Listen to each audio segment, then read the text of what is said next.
a button from an Orient Express staff jacket. Did you lose one by any chance? No, monsieur. As you can see, I have all my buttons. It is not mine.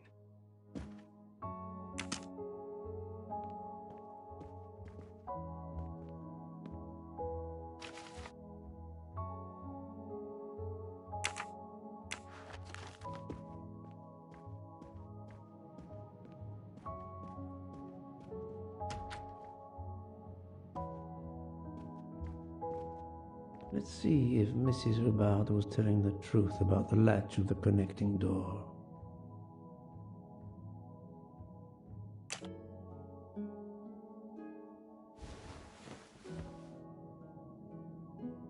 This hook is probably where Mrs. Hubbard hung her toiletry bag.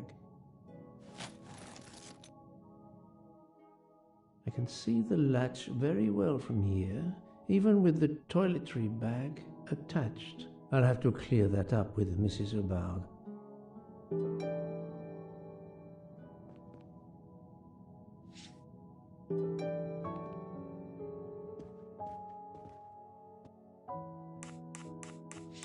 Mrs. Hubbard, you told me that the door connecting the two compartments was closed, correct? Yes, it was, as I told you. I was already in bed and my toiletry bag was hanging on the hook of the door. I couldn't see the latch from where I was. That's why I asked Miss Olson to check if it was closed.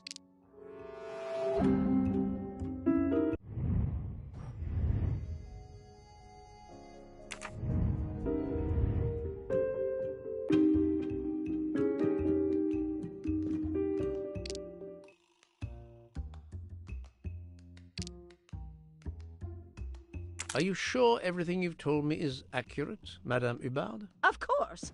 I have an excellent memory.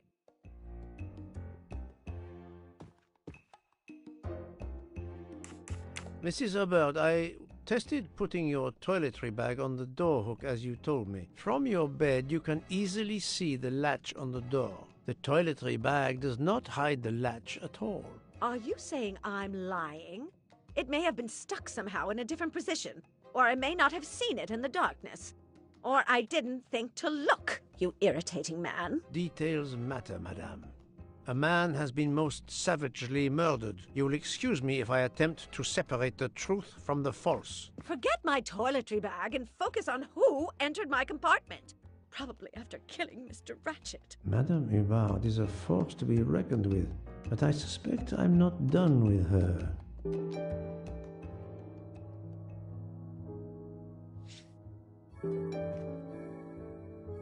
Thank you for your assistance, madame.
Think, Poirot. That is not a good answer.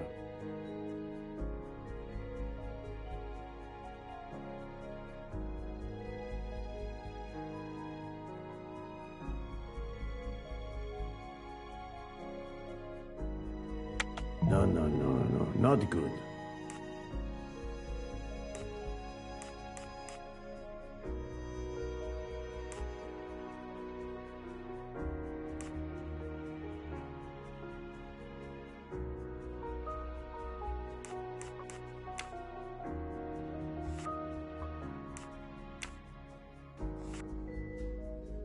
Think, Poirot. That is not a good answer.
My little gray cells did not let me down.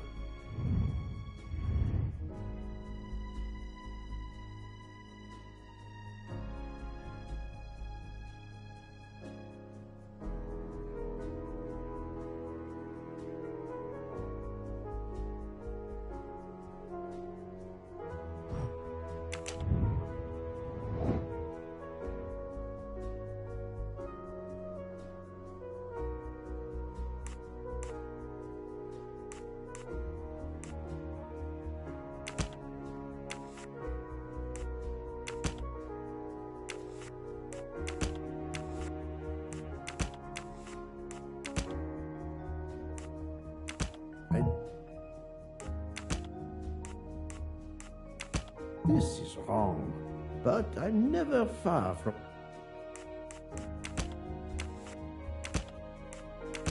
No, not good.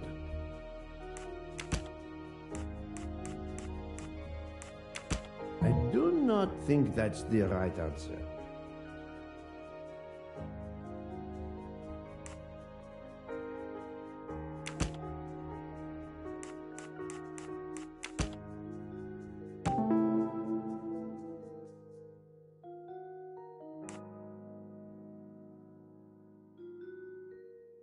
While Monsieur Michel was chatting with Monsieur Fauchet in the bar car between 1 a.m. and 2 a.m., the murderer could have escaped Ratchet's room without being seen.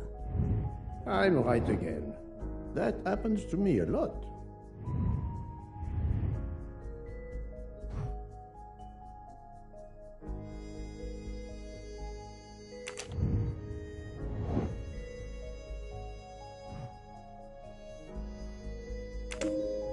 According to the information I have, this is a solid choice.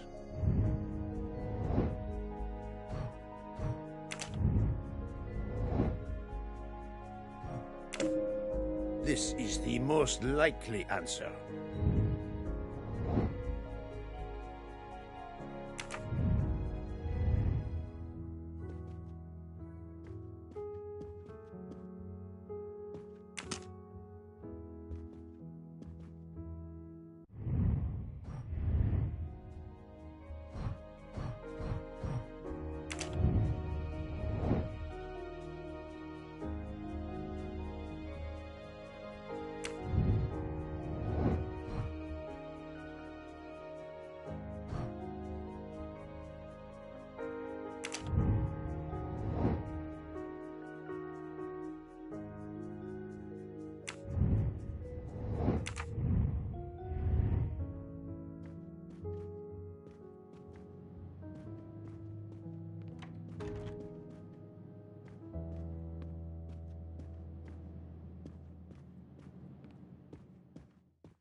Monsieur Edward Masterman, I believe. May I ask you some questions? I can barely talk. I have a terrible toothache. We have a doctor on board the train. Perhaps... I do not need a doctor. I use essential oils. If you can find my flask of clove oil in my box, I would be grateful. Fine, if you insist. I will help you.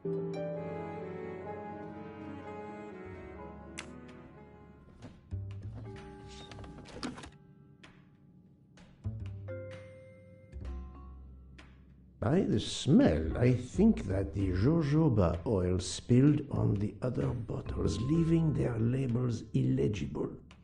I must find another way to find which one is Masterman's toothache remedy. The weighing scale is soaked in jojoba oil. It's unusable. Ah, this old scale will do the job.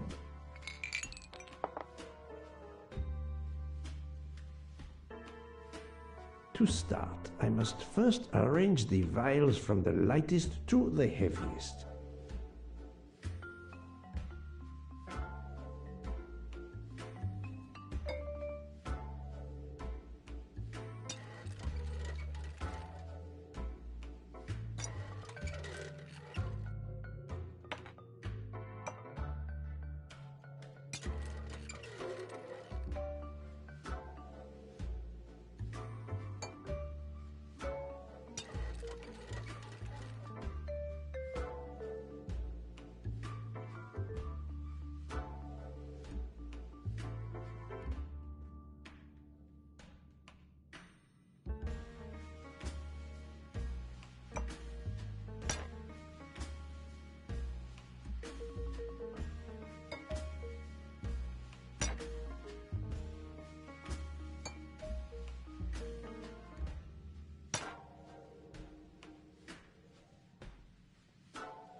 To start, I must first arrange the vials from the lightest to the heaviest.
To start,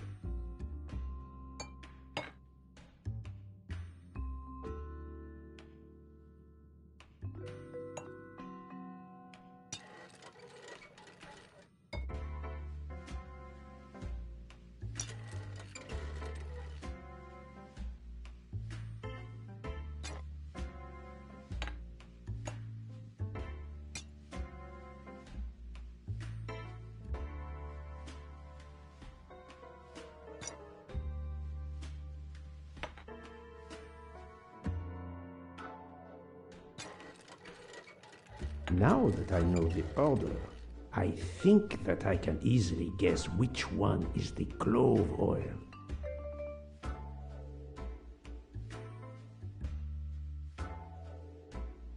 Here is Monsieur Masterman's remedy.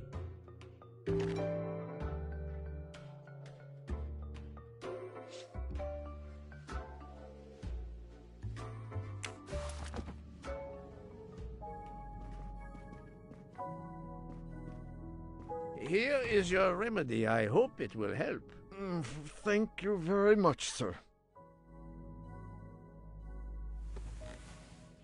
Ah, well, I can finally speak without too much pain.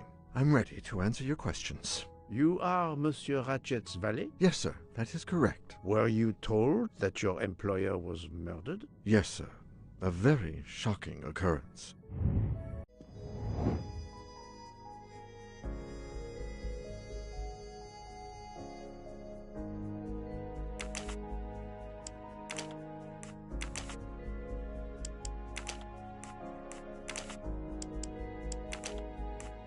I must admit I'm not right.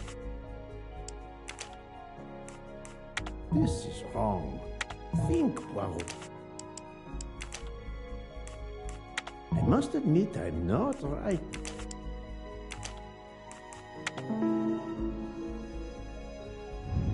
That's the right answer.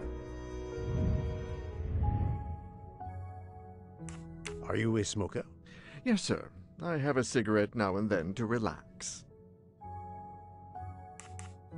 Was Monsieur Ratchet a smoker? No, he finds smokers disgusting. Tell me about your employer, Monsieur Ratchet. I've been working for him for 9 months. I should not wish to speak ill of the dead, but he was not a gentleman, sir. Did you know that he had enemies? Yes, sir. I heard him discussing some threatening letters, sir, with Mr. McQueen. Did he mention these letters to you? He had been reading a letter when I came in. He asked me if I was the one who put it in his compartment. I told him that I had done no such thing, and he should report it to the police at the next station. How did he respond? He laughed, sir. You're joking. I do not joke, sir. Forgive me, I can see you do not. Was he taking sleeping pills? Always when traveling by train, sir. He said he couldn't sleep otherwise. Last night he asked me to give him 2. I did so, along with a glass of water. He dissolved them in the water.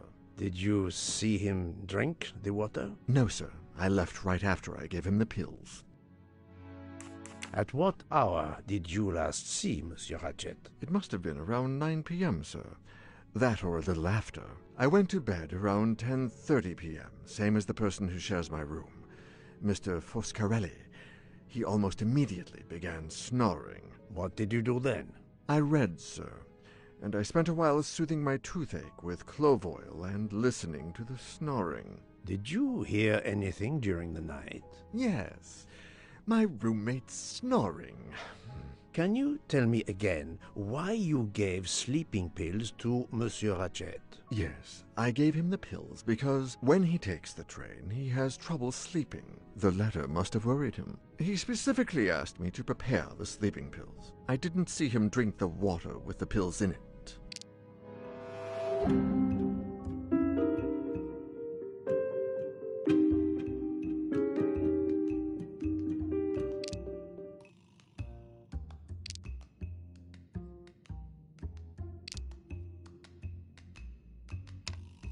I see nothing to prove he's lying.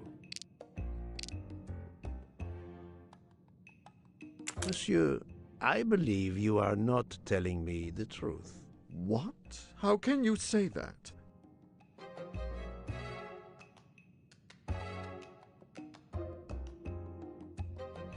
How could he ask you for sleeping pills when he had a meeting written in his agenda? I am very sure he had no meeting planned for the middle of last night. Masterman is right. The meeting in his agenda was not that day. We heard Monsieur Ratchet call out during the night around 20 to 1. It's doubtful he called out after he took the sleeping pills, but it's possible he took them later. He asked me to make his drink for him, Maybe he drank it later. That's true, but it doesn't explain why Ratchet would want to take sleeping pills later that night. He received threatening letters, one, it seems, last night. Did you know he had a gun under his pillow? And even asked for my help to watch over him? I find it strange that he asked you for sleeping pills when he was afraid for his life and prepared to defend himself. I'm sure I don't know. Maybe to calm his nerves, maybe out of habit. It makes no sense. Wait, please. Isn't it possible that Mr. Ratchet asked me to prepare the pills, but didn't plan to drink them for some reason? It is possible. But I am a student of character, monsieur, and the Monsieur Ratchet you describe is not the man I met. If you'll excuse me, my toothache is getting worse again. I'm afraid this time you must prepare your own clove oil.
I believe I am addressing Monsieur Hector McQueen. Guilty as charged. I beg your pardon. Oh, sorry. Just an expression. My father used to say it. You must have had an interesting childhood. I am Hercule Poirot. No need to be modest. You're a detective. You are Monsieur Ratchet's secretary? I am Mr. Ratchet's secretary. Just over a year. I mainly take care of translating certain texts for him. Mr. Ratchet only speaks English. Prepare yourself for a shock. Your employer, Monsieur Ratchet, is dead. So they got him after all. What do you mean? You are assuming he was murdered? I know he had enemies. What can you tell me about Monsieur Ratchet? He was American. He was an antiques dealer. I don't know much more. Mr. Ratchet never talked about himself or his life. But I think Ratchet wasn't his real name. And he left the United States to run away from something. Or someone. Yes? He started getting letters. Threatening letters. Do you still have them? I have one. Did you know that Monsieur Ratchet had asked for my help? Asked you? No, I didn't know. He knew he was in danger. When did you last see him? Last night around 10 o'clock, I should say. Did you like your employer, Monsieur McQueen? No, I did not. He was, I'm sure, a cruel and dangerous man. Can you tell me your movements last night? I went back to my compartment. I read a little. In Belgrade, I went out onto the platform to smoke, but it was cold. I quickly went back in. I then went to Mr. Ratchet's compartment to take some dictation for him. I left around 10 o'clock. I saw Captain Arbuthnot. We ended up chatting in my compartment. Then we went out on the platform to quickly stretch our legs at Binkovsky. He left around 2 o'clock. Thank you. I will need to check Monsieur McQueen's story with Captain Arbuthnot. I found a diary in Monsieur Ratchet's safe. Did you know about it? I kept a business appointment book, but I know he had a personal diary as well. That looks like it. Are you a smoker? Yes, I smoke cigarettes. I've tried to quit, but no luck.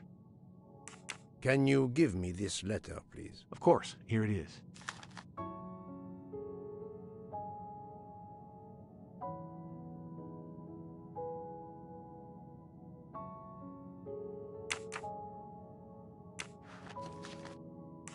Was Monsieur Ratchet a smoker? No, he hated the smell of smoke.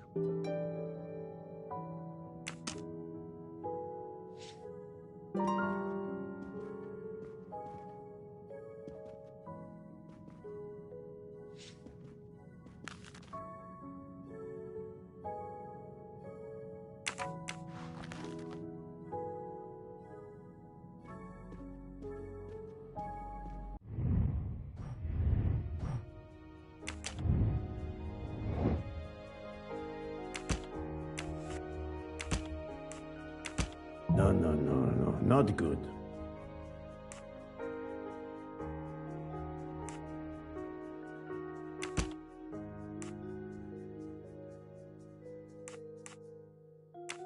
I do not think that's the right answer. Think, Poirot, that is not a good answer.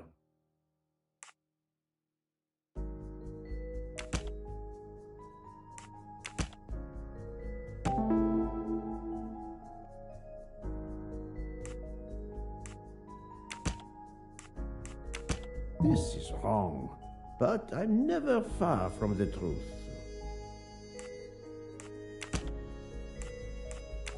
I must admit I'm not right this time.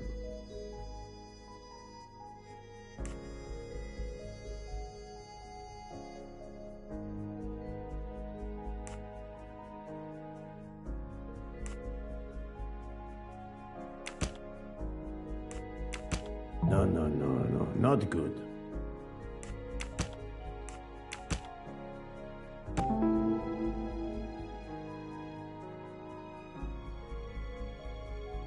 The murderer may have impersonated Ratchet by calling Monsieur Michel to make it seem that Ratchet was still alive at 12:37 a.m. Et voilà.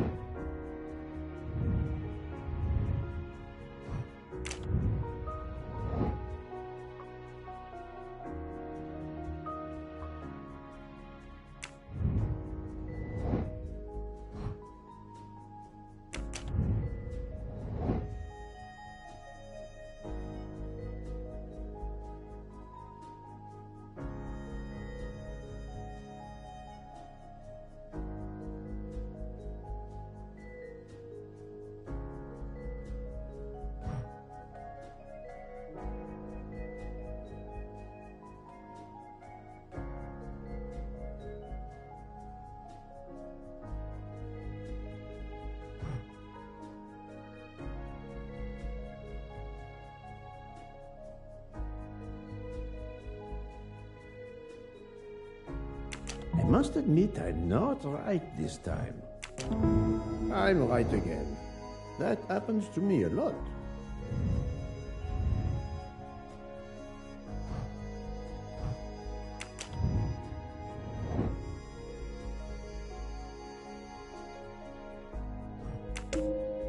This appears to be a good lead.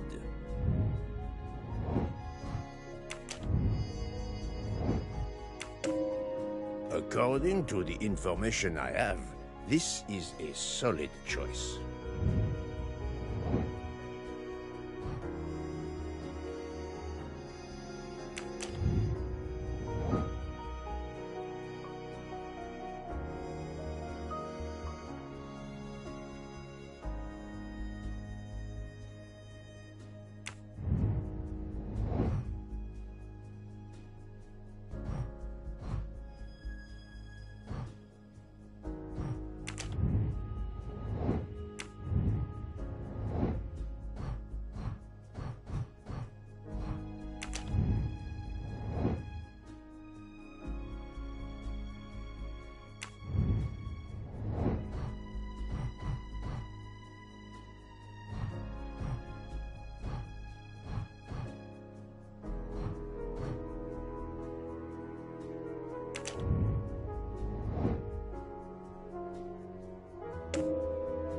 Well, I choose to go this way.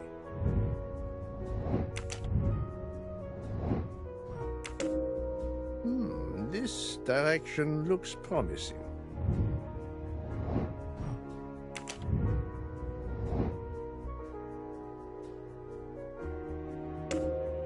This appears to be a good lead.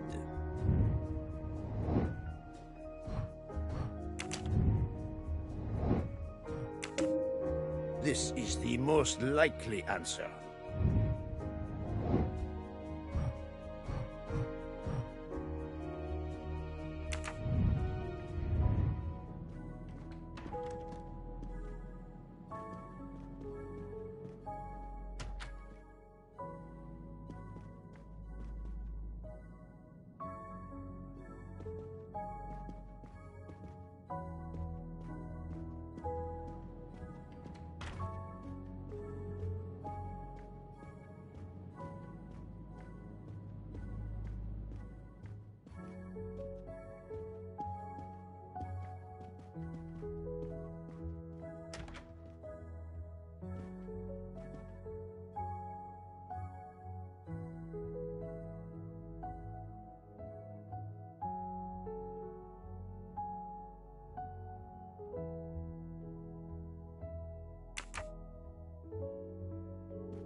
Finest of curling irons for the moustache.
So, my friend, have you found our killer? Not yet, but I will tell you what I have learned. Please.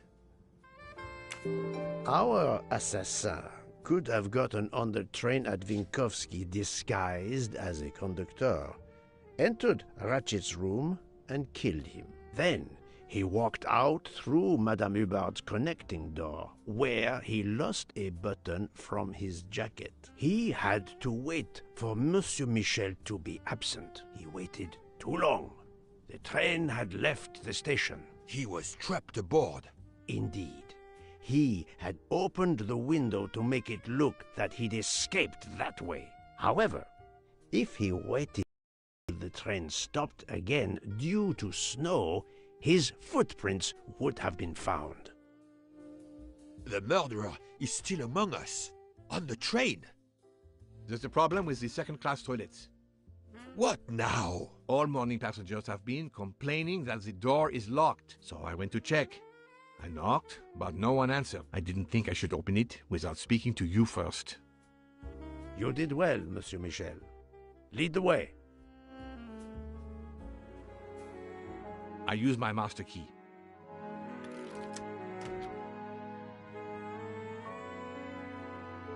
But who is she? Is she alive?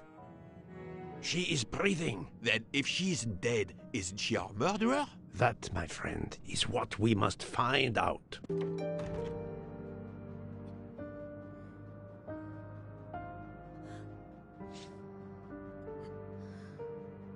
Miss, can you hear me?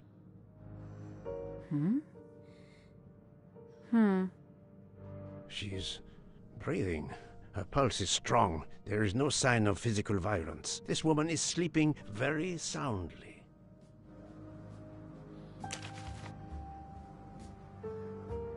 The ticket reads Joanna Locke, traveling in compartment 105. This woman is sound asleep. Given her location, I would say she has been drugged and deposited here.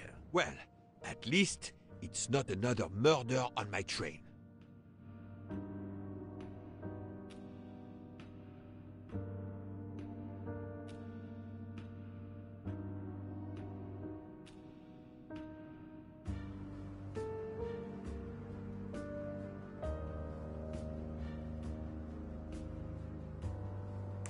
The train is, of course, full. Monsieur, the list I gave you indicates that Hildegard Schmidt shares her compartment. I will want to talk to her later.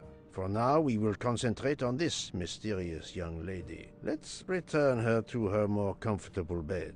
Good idea. Pierre, locate this woman's room and fetch the doctor. Yes, sir. I will question her when she wakes up. Please, let me know what you learn.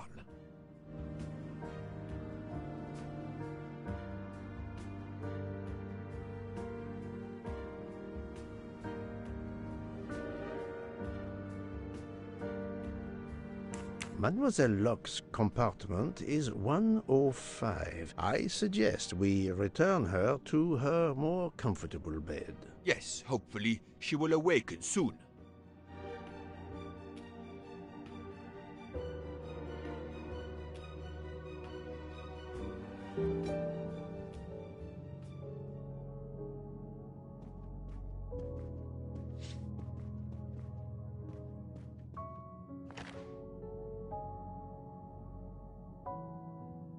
A cup of tea with white residue at the bottom.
A cup of tea with white residue at the bottom. A cup of tea.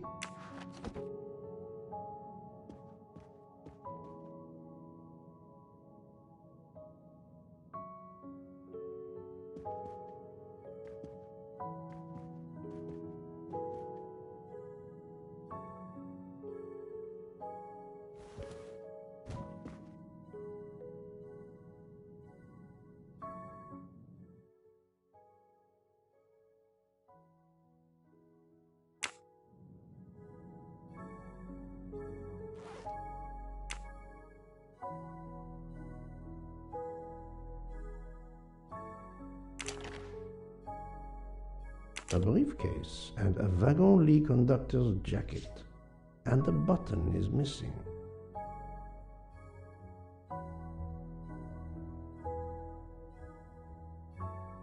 A briefcase and a wagon-lit conductor's jacket, and a button is missing.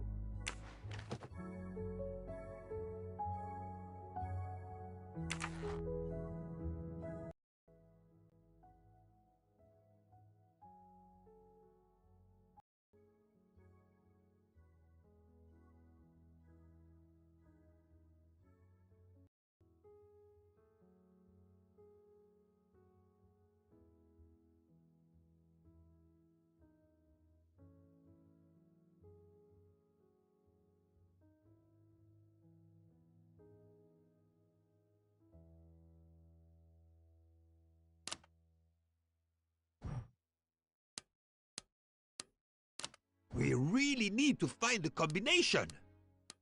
Have you tried 1, 2, 3, 4? So, Poirot, any luck so far? No, that's mine. I never remember my passwords, so I make them easy ones.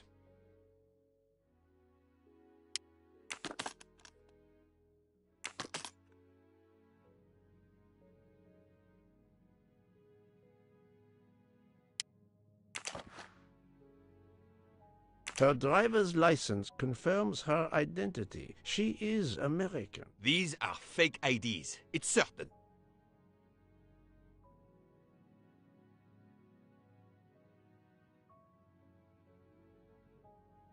Her driver's license confirms her identity. She is American. These are fake IDs, it's certain.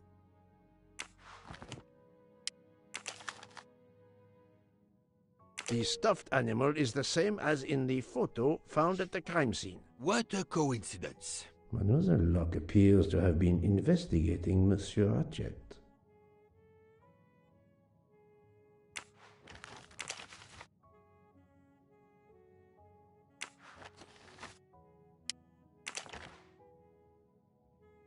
Mademoiselle Locke seems very interested in our victim. Of course.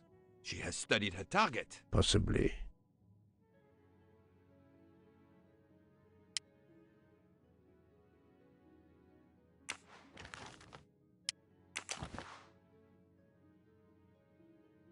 This badge says that Joanna Locke is an American detective with the Berkshire Police Department in Massachusetts. An American police officer? Oh.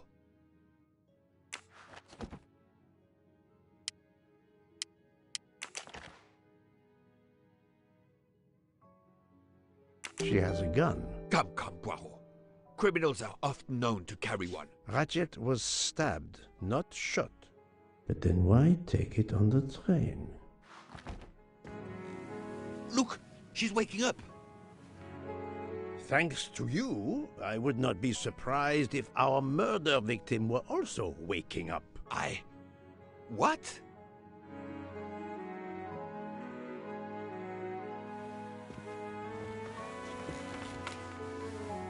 Oh, my head. What's all the yelling about? Who are you? Give me a good reason why you should not be in handcuffs. I can give you a reason, Book. Whose handcuffs will we use? I have none. Do you? Well, You are Joanna Locke, mademoiselle? Yes, Joanna Locke. I'm a detective. Berkshire, Massachusetts Police. I have found your credentials, mademoiselle. And I know who you are, Mr. Poirot. Then, if the introductions are complete, perhaps the explanations may begin. I'll try. It's simple, really. I'm on the trail of a murderer.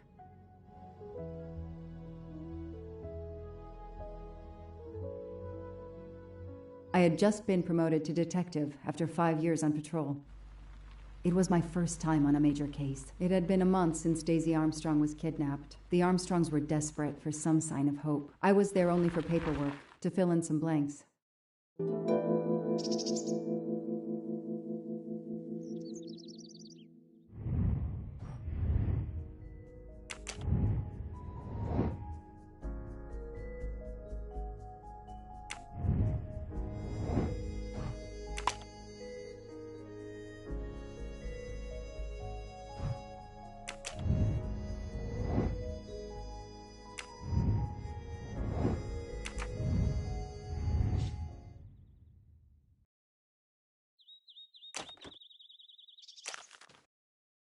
A topographical map, often more important than a road map in these mountains.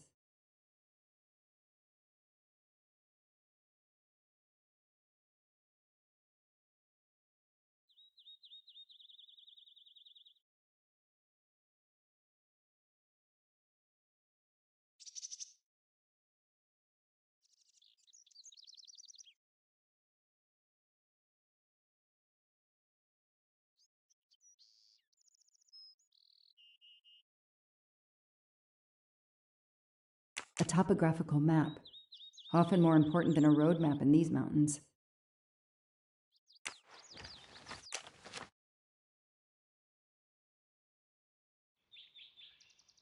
A topographical map.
Good evening. Colonel Armstrong? Yes.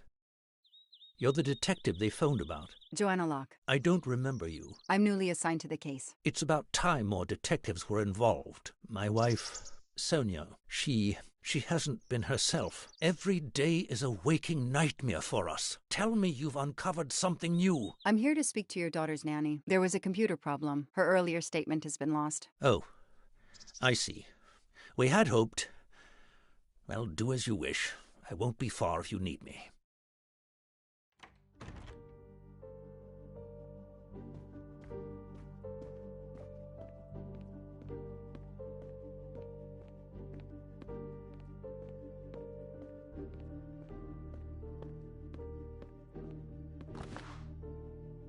What a dear child.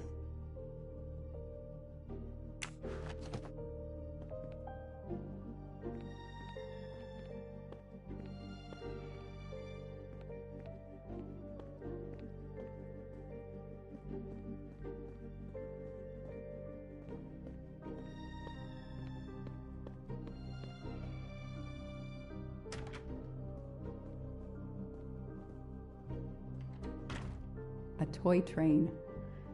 Now here I am on a real one.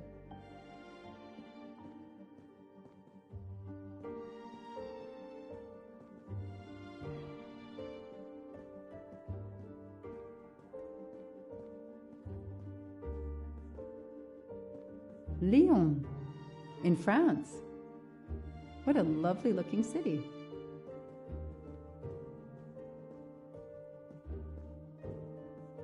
Hello, are you Suzanne Moreau, Daisy's nanny? Yes? I'm Joanna Locke, a detective working on Daisy's case. Is there any news? I'm afraid not. How can I help you? I'm really sorry. I'm afraid I have to take your statement again concerning the evening of Daisy's disappearance. There was a computer problem. Your statement was accidentally deleted. Of course. I want to help any way I can. Tell me about that night in your own words. The Armstrongs had a party to raise money for a museum, I think. Mrs. Armstrong is on her board. I was in charge of Daisy. I stayed with the little one all evening, playing with her and reading books to her. She couldn't sleep with all the noise and the comings and goings. When did you notice Daisy was missing? I was only gone 5 minutes to phone my mother. She's in the hospital. When I returned, Daisy wasn't in her bed. I thought she might have gone to look at the party, but then I saw the ransom note on her pillow. I screamed and screamed. I couldn't stop.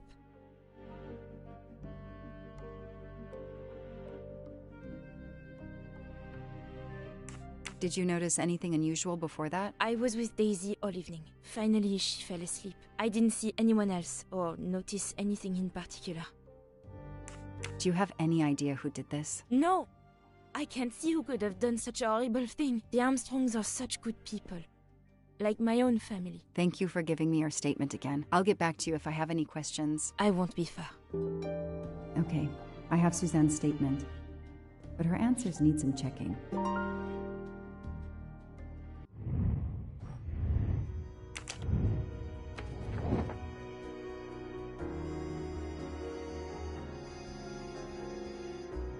Everything looks okay here. This information does not correspond to what Suzanne told me. Suzanne said she left Daisy alone for 5 minutes, but Mrs. Armstrong says she stayed with Daisy for a while and Suzanne did not return. The detective gets it right.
A toy castle. When I was a kid, I had a police station and a tiny squad car with a siren that really worked. Mrs. Armstrong, my name is Joanna Locke. I'm a detective investigating the kidnapping of your daughter. May I talk to you? When is your baby due? Mrs. Armstrong? Sonia? I don't want to talk. I just want to see my daughter again. That's all that matters. The poor woman. I can't imagine how she feels.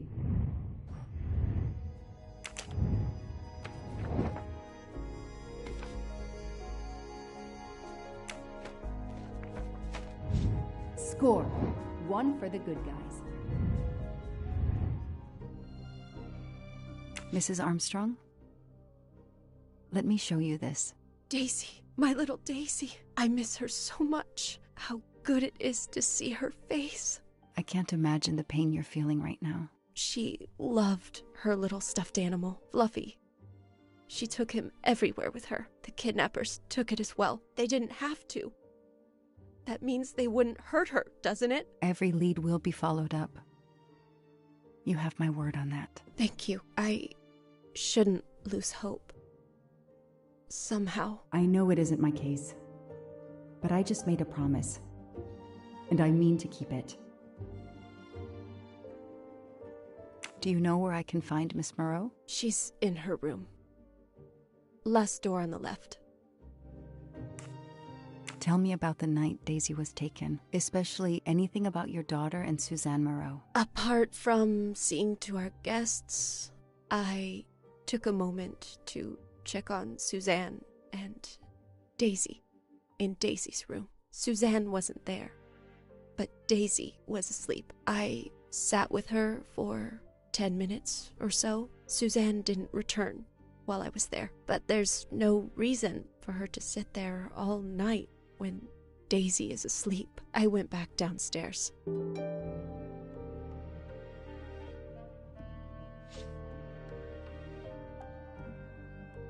May I come back if I have more questions? Of course. Anything I can do. Okay, the stories Sonia and Suzanne tell don't match. I should recheck my file and track Suzanne's movements.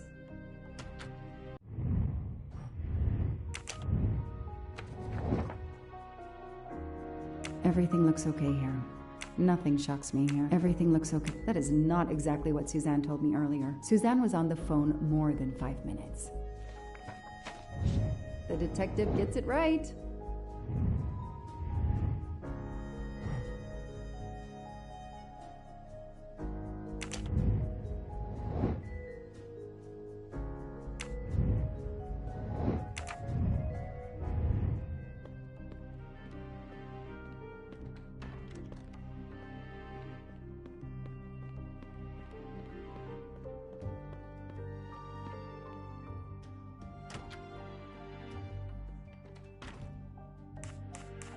If I understand you correctly, you left Daisy when she was not asleep? The party was very loud.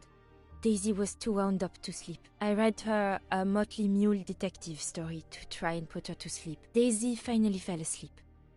Right before Motley Mule solved his case in the book I was reading her. I had to make a quick phone call. No more than 5 minutes. But when I came back, Daisy was gone.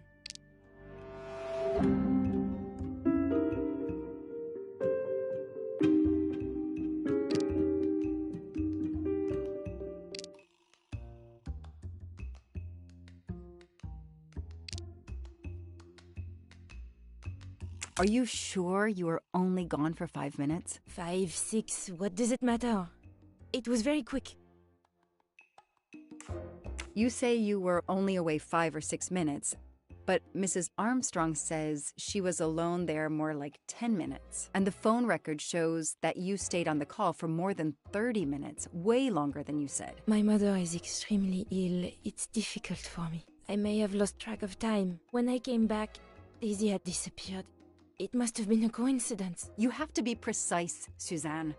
A little girl's life is at stake. Why are you doing this? I didn't do anything wrong. I would never hurt Daisy. I need to check Suzanne's story. She's panicking. Why now? What is she afraid?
I don't need Mr. Poirot to tell me I'm wrong.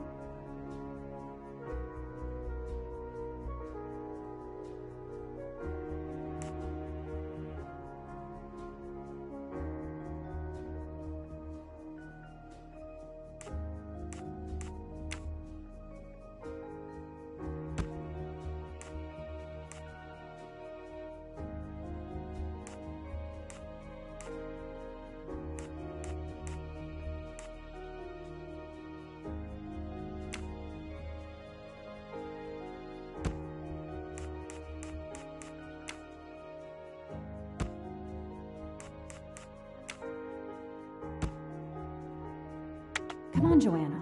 That's a rookie mistake.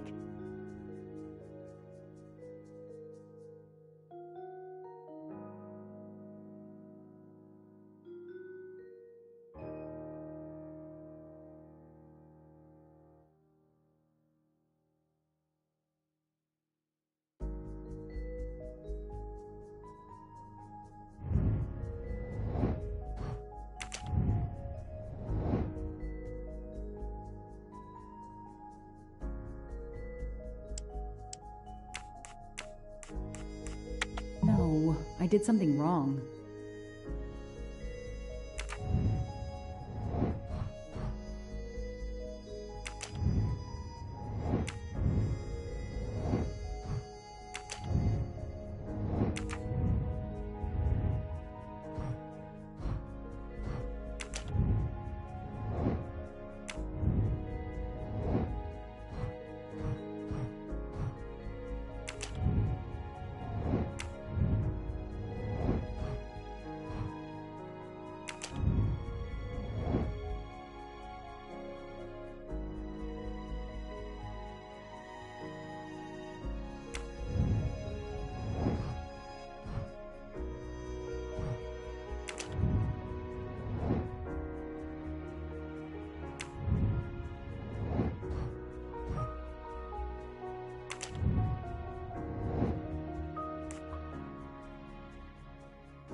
No, this isn't it. Think!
Score. 1 for the good guys. The kidnapper places a ladder under the window to Daisy's room. Then he joins the party, just one guest in the crowd. He somehow knows when Suzanne leaves the room, then sneaks upstairs. He opens Daisy's window, carries her down the ladder, and vanishes.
I should see if the Armstrongs can confirm what Suzanne told me.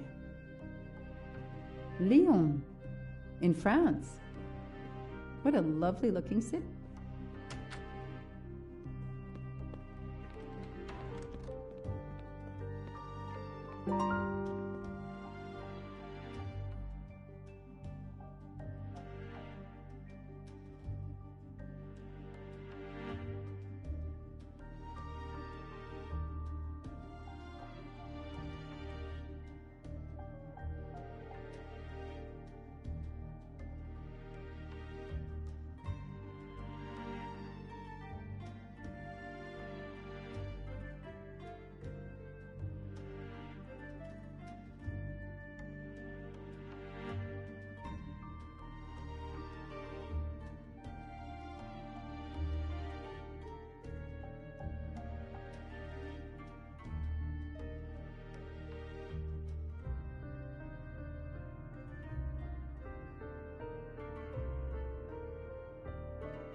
I spoke with Suzanne.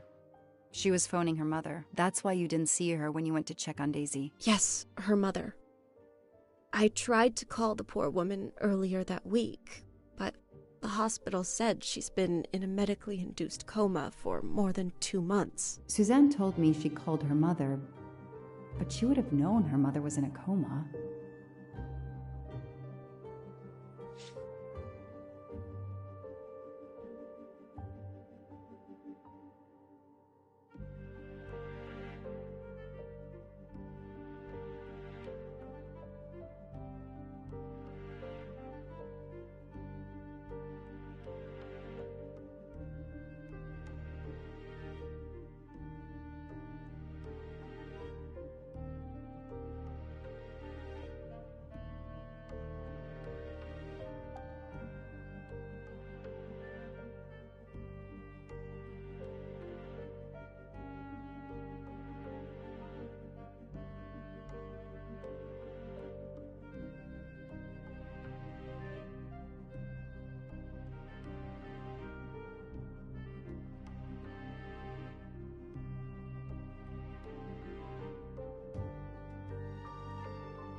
How are you doing?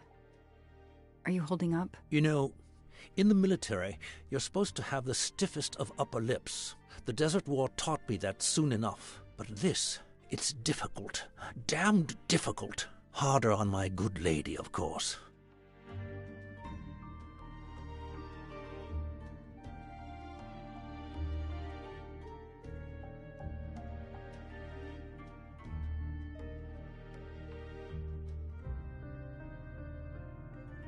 Do you know where I can find Miss Moreau? Her room is upstairs across the hall from Daisy's. She seldom leaves it. Did you see Miss Moreau during the party? I remember seeing her at some point, but otherwise no. I was too busy with my guests. Wear the smile, shake the proffered hand.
Ms. Moreau told me she called her mother. Well, why not? I believe they are very close, and the poor woman is not well. She needs some experimental treatment that isn't available yet in France.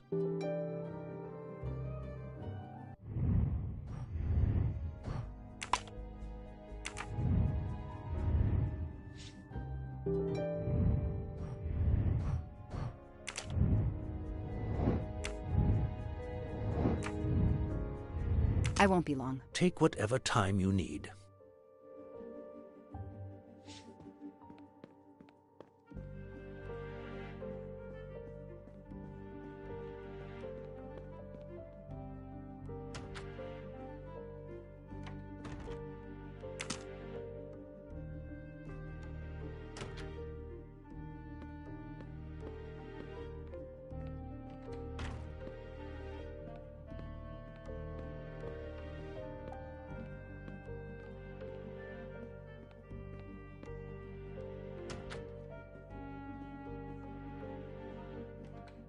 I should see if the Armstrongs can confirm what Suzanne told me.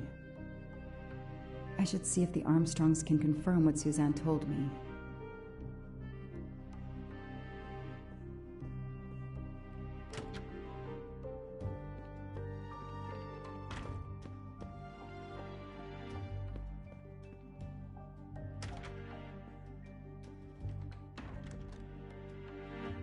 Do you know where I can find Miss Moreau? She's in her room.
Hey, I'm a pretty good detective after all. The number you have called is not in service at this time. Please hang up and dial again, or contact your service provider. The number Suzanne called is not in service? A hospital?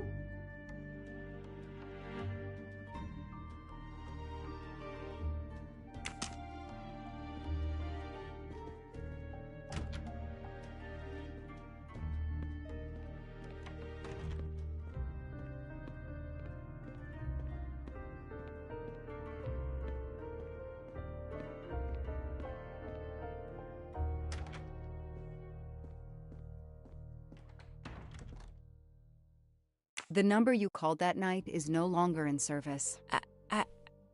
I don't understand. That's the number the hospital gave me to call my mother's room.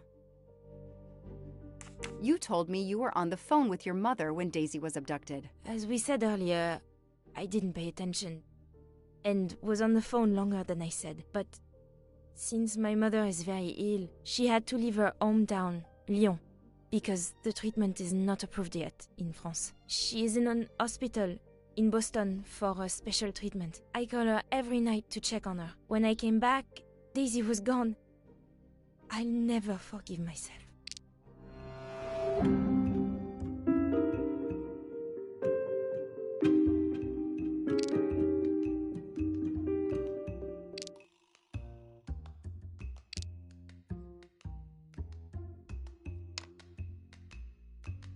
It says detective on your badge. Prove she's lying. I need evidence she's lying, not guesswork. Where is a lie detector when you need one? Are you sure you called your mother? Yes, every night since she was admitted in December. Suzanne, I checked. The number you say is a hospital appears to be disconnected. That's pretty strange, don't you think? It's always worked in the past. The area code for Boston is 617. This was 413. That's our local area code. She's obviously lying, but why? She seems to really care about Daisy. Your mother had to leave a country renowned for its social security, where healthcare is affordable, and go to Boston for expensive, specialized treatment. I imagine that the cost of her care must be high. Did you think that your share of the ransom would pay for your mother's care? How can you think that I would allow Daisy to be kidnapped for money? She's like my daughter. I could never imagine such a thing. Her reaction seemed sincere, but I needed to see how she'd react. Suzanne, I think you really care for Daisy. If you do, then tell me the truth. You can't have been calling your mother while she's in a coma. My mom really is in a hospital in Boston. She really is in a coma. I wasn't calling her. I was on the phone with my boyfriend, Noah. Why lie about it? Why are you panicking? Because he's gone. I haven't heard from him since the night of the kidnapping. I'm afraid he's somehow connected to Daisy's disappearance. That he was just using me somehow. But I swear I talked to him. Yes, for more like 30 minutes that night. So he couldn't have kidnapped Daisy at the same time we were talking. But he could have kept you talking so someone else could take Daisy. Yes, you can see why I lied. Can't you? I was afraid you'd suspect me of having something to do with it. You can understand that, can't you? Suzanne, I want to believe you, but you've made it harder to find Daisy. Do you realize that? Oh my God. What have I done? What's most important is not what you've done, but what you do now. Go. I'll be back to talk to you. No more lies, Suzanne. For Daisy, no more lies. Noah. The name might lead us to that little girl. I am on this case now, whether my captain wants me to be or not.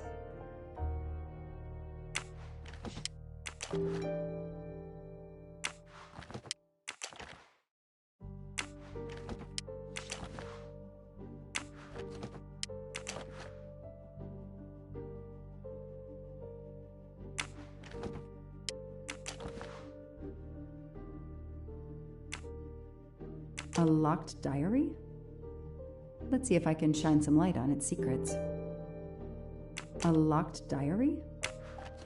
Let's see if I...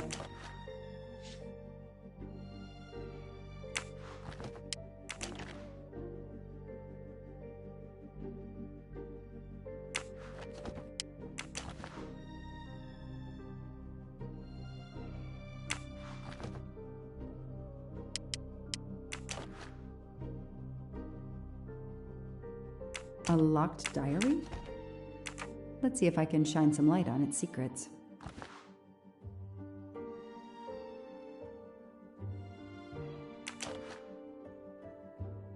A card from the florist.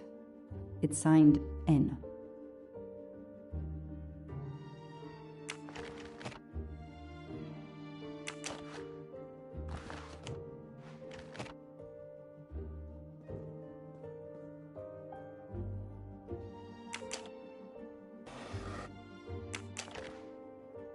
Huh. Huh.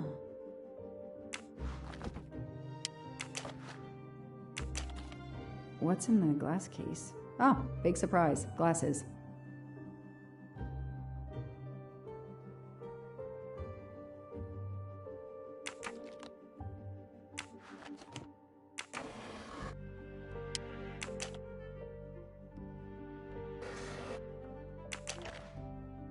I expect Suzanne must have gone through a lot of tissues these past weeks.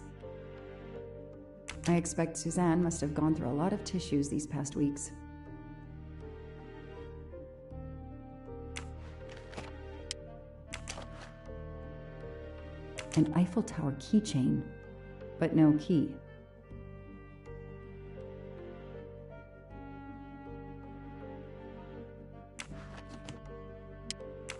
Small jewelry box. By the size, I'm guessing earrings. Why put a key in a jewelry box?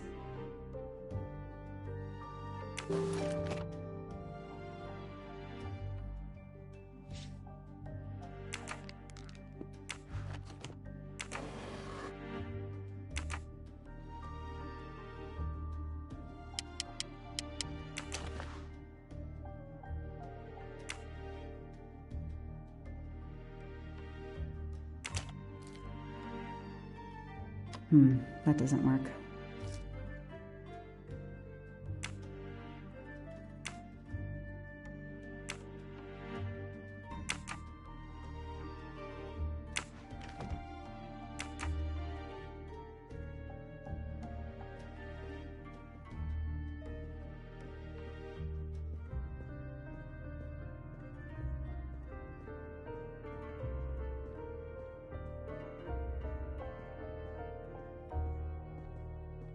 A toy train.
Can you tell me anything about Suzanne's boyfriend? I know she dated our chauffeur for a while. There was someone else she'd met recently, but I don't recall his name.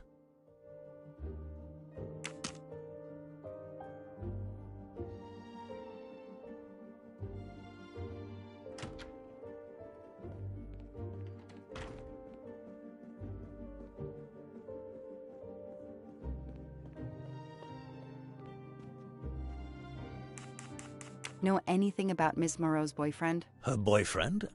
I know she went out with someone for a while there. More recently, I saw a man in a 4x4 who would pick her up on her nights off. He never got out of his car, just waited for her. She did seem to spend more time than usual on the phone these past few weeks, but she worked hard. We weren't going to begrudge her what free time she had. Since the abduction, she keeps pretty much to herself. I won't be long. Take whatever time you need.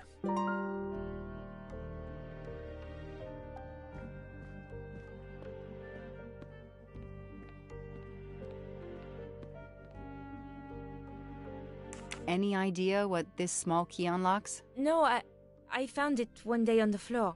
I kept it in case someone lost it. I imagine these flowers must have been beautiful. Who gave them to you? The gardener. They're getting pretty wilted, but I hate to throw them away. Tell me about your boyfriend. Have you been together long? My boyfriend?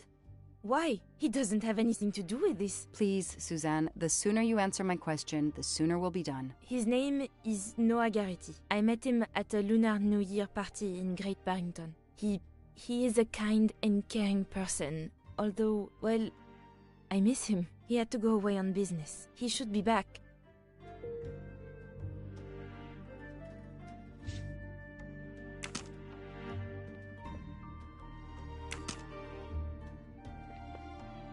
Sympathy and support for the Armstrong family during this difficult time. Thoughtful, but never enough.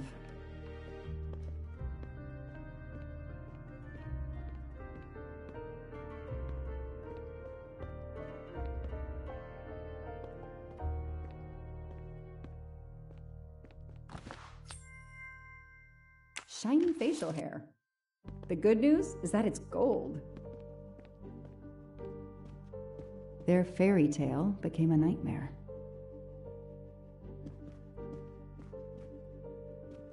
Their fairy tale became a nightmare. I won't be long. Take whatever time you need.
A toy castle.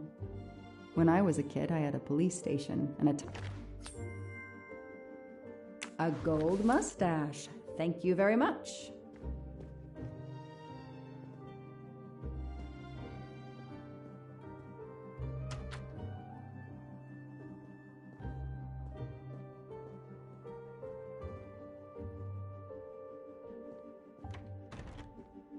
The world through the eyes of a child seems so sweet. The world through the eyes of a child seems so sweet.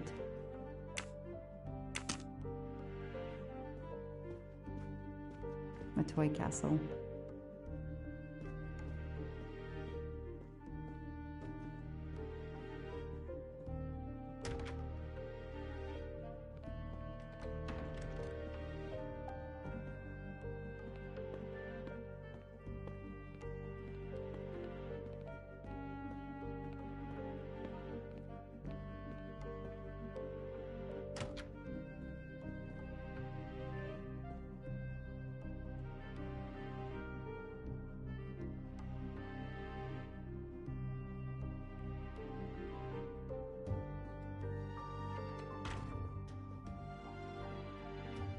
A toy train. Now here I am on a real one.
A